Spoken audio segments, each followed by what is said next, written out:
I think you best described it. It's an art in itself, juggling all these different elements and bringing it together is obviously then the final step, which is the pricing strategy, which is a very important element, but obviously it is the last step before going to market and obviously testing what the market actually can accept. From a pricing strategy point of view and from your experience even in Italy, is it something that organizations give the due importance, or is it something that is maybe left at the last step, you know? Yeah, I think that you will be surprised on how much potential is hidden in a proper pricing strategy, which is not only, I would say, it's a evaluation of your bargaining power in the market, which is a portion of it, but it's mainly the way you properly understand your competition in the niche you are in, considering the value proposition you're offering.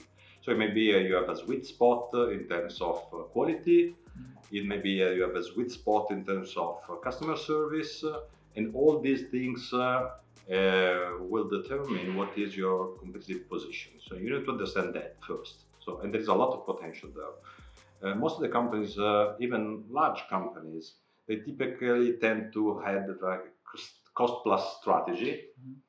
And very often they don't have the good grip on the cost side itself, so it's a bit tricky. And what we've seen is that through a thorough cost evaluation strategy and a thorough positioning of the price with respect to the value-based strategies, you can end up with a good setup in terms of the cost you incur to run your operations and your market quota and your market share at a given price range. We earlier mentioned the asset capacity management, and I think that especially in where you have a bottleneck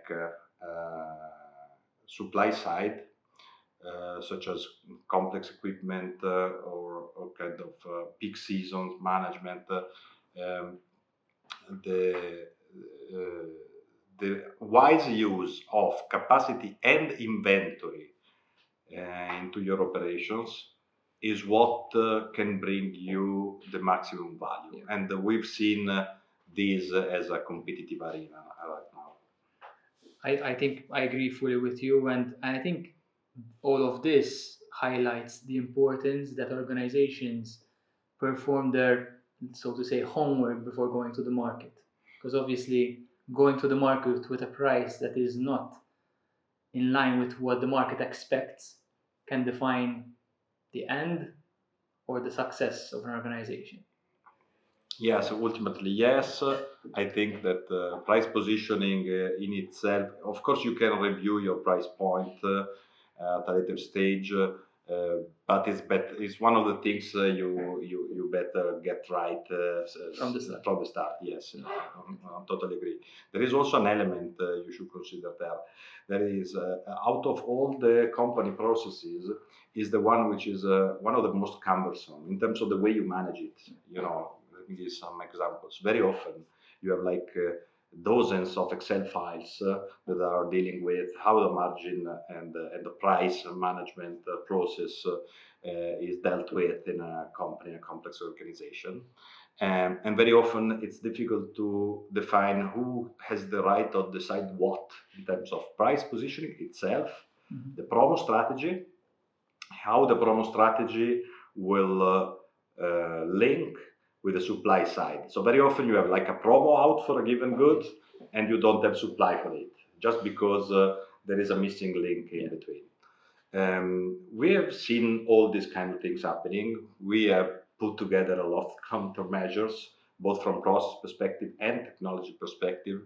The beauty of dealing with multiple customers ultimately, and even a larger set of them in various industries, is that you can get like the best practices out of these experiences